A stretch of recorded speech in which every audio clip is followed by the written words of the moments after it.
Hey kids, it's Arp. This is the ArpCast, somewhat live from the foothills of the Great Smoky Mountains in eastern Tennessee. Today we talk about different things, weird people, and maybe unicorns and rainbows. We read poetry and short stories too. Most of all, we keep it real. This is the ArpCast, starting now. ArpCast number 78, Monday, April 23, 2018. We are here, world headquarters of the ArpCast.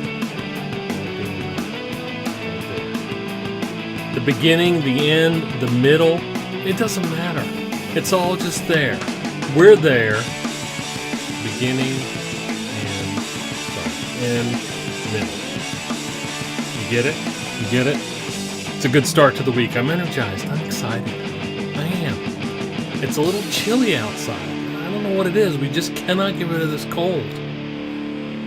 But you know what? I love the challenge. I love the challenge. Do you love the show? I hope you do. I really do. But if you don't, that's okay too.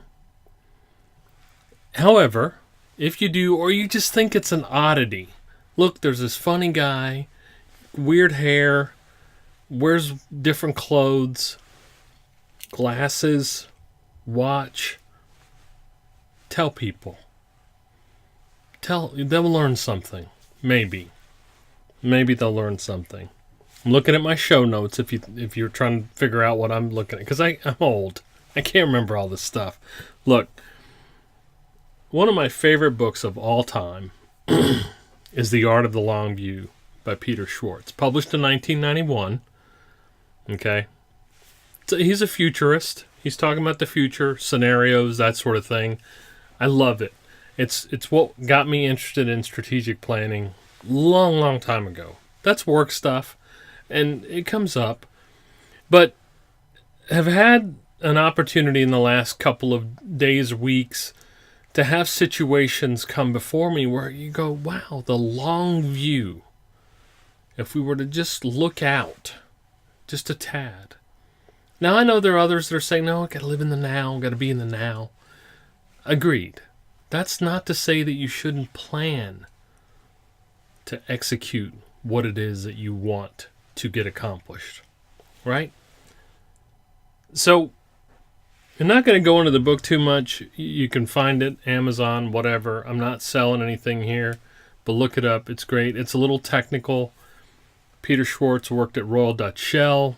They were talking about oil and peak oil back in the days. Amazing book. What I want to talk to you about is taking this long view of your life, the lives of those around you and your family, your community, and the world, really. And just have some points that I want to make as we think about this process. The first one is patience. The long view takes patience. If you know that something is going to happen a year from now, 2 years from now, you've got a plan. You've got to set that in motion. That takes patience, my friends. A lot of patience. I'm not kidding you. And some people are going, well, why are you doing that now? Why are you doing it now? You don't need to do it now. We'll just wait. We'll put it off and we'll wait. No. Practice that patience. Have those conversations today. Live in the now. Think in the now. Plan for the future. It's starting to sound like a really bad Karate Kid episode. That's not what this is about, excuse me.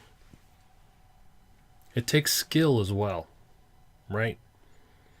All the skill, the government has a great phrase for it, and I'll kind of capture it, right? KSAs, knowledge, skills, and abilities, which is really what I'm talking about here. So you take the knowledge that you've gained through education, life experiences, all that, skills that you've amassed, PC skills, public speaking skills, whatever, leadership skills, and the abilities that you've created for yourself. Put those together, coupled with patience, and you walk through a problem And this was the wonderful thing about Schwartz's book about simulating and talking about scenarios and things like that. Trying to think through those items. Very important. And I know several, I'll say young people, listen to the program, young adults. This is so important, guys. So important. And I'm not preaching here. I want you all to be very successful. But taking that long view, very important. Collaboration. You cannot get through this alone. You can't. Well, I won't say you can't. I think a small number of people, but even the very successful live interdependent lives. And what do I mean by interdependence? Collaboration, working together, arms locked, walking up the hill, going across the bridge, taking a beachhead. Collaboration. As you go through this process, and I'm still struggling with this in my late 40s, discipline, right? Just doing that one thing really well over and over and over again. Had a great conversation today at the workplace about practice. A friend of mine, lovely fellow, went to see Cirque du Soleil this weekend. Oddly, it was in Italian. He thought it was going to be in French, but that I digress. And so we're talking, and the amazing physical feats, the physical makeup of the performers, and in addition to the timing and choreography and all, just amazing. And you inevitably ask yourself the question, why can't we do that? Discipline, practice, over and over again. Great phrase in Hindi, Sanskrit, vadam vadam. Again and again. Powerful, powerful. Principles, right?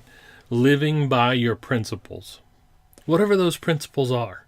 If you're going to commit to good planning, having this art of the long view, you have got to put that in to your process. You've got to put that into your workflow. And you've got to live by it. And there are going to be times when you're going to have to, look, there's an emergent situation, you've got to do something, you've got to move forward. Planning to the side, gone. But when you have the opportunity, when you seize that moment, stick to your principles. Finally, and I think this is important, whether it's the people you're around, the situation you're given, the infrastructure, the place that you work, the place in which you live, appreciation as you're going through this process is a requirement. You have got to appreciate, have gratitude for what it is that you're living with, working through. Burdened by. Yeah, that's right, burden. The struggle. Be appreciative of the struggle. I can't say enough about that. It's taken me a long time to realize that. To show gratitude to the people that are around me. And still working on it. So the long view, right? Take the long view, folks. Understand and appreciate that it's a lot of work to make the work worthwhile. So I leave you with that here on this Monday. Kind of chilly, kind of cold, kind of damp here in the Tennessee Valley. I love you. Have a great week. We'll see you on Wednesday night. Well, kids, you know who this is. It's ARP, damn it. You have been listening to the ArpCast, a sensational, fact-filled experience meant to change the world. I'm happy you stopped by. Our sponsors, those greedy, wily bastards, thank you too. Make sure to write. This has been the ArpCast. I'm out.